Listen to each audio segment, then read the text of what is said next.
ang pagkabuhay niya bilang manunubos, pag-asa at pagkabuhay ay aming nakamit. Kaya kaisa ng mga anghel na nagsisiawit ng papuri sa iyo na walang humpay sa kalangitan, kami nagpupuni sa iyong kadakilaan.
Ama naming banal, dapat kang pumili ng tanang tinapal sapagkat sa pamamagitan na iyong anak na aming Panginoong Jesucristo at sa kapangyarihan ng banal na Espiritu, ang lahat ay binibigyan mo ng buhay at kabanalan.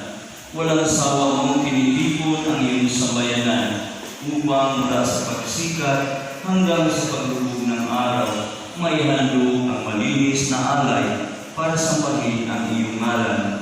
Ama, sinasamo namin ang pagkabananin mo sa kapangyarihan ng banal na Espiritu, ang mga kaloob na ito na aming nilalaan sa iyo. Ito nawa ay magiging katawan at dugo ng iyong anak at aming Panginoong Jesucristo na nagutos ipagdiwang ang misteryong ito. Noong galing ipagkaloob siya, hinawakan niya ang tinapay, pinasalamatan kanya, pinaghati-hati niya iyon, iniabot sa kanyang mga alagad at sinabi, "Tanggapin ninyo lahat ito at kanin.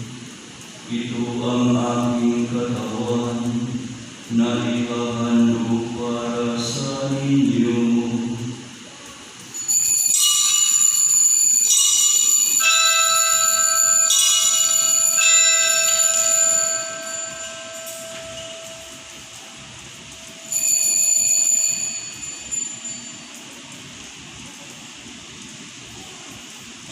Gayon din naman ang matapos ang hapunan, ginawakan niya ang kalis.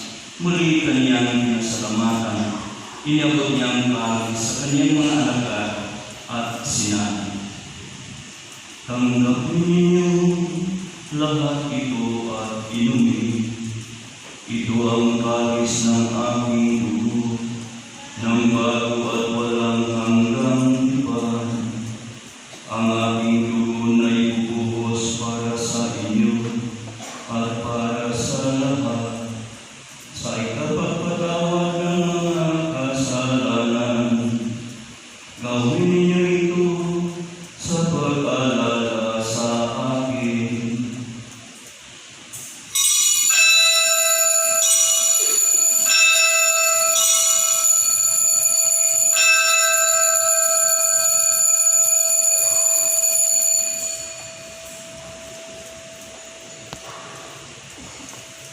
Ang misteryo ng pananampalataya.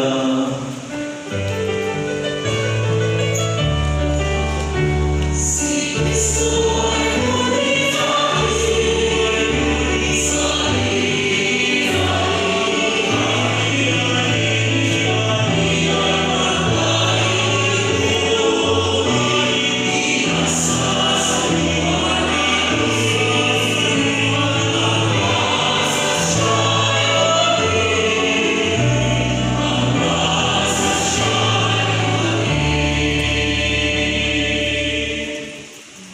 Ama, ginugulita namin ang pagkamatay ng iyong anak na sa amin nagligtas, gayon din ang kanyang muling pagkabuhay at pag-akyat sa kalangitan, samantalang ang kanyang pagkawali ay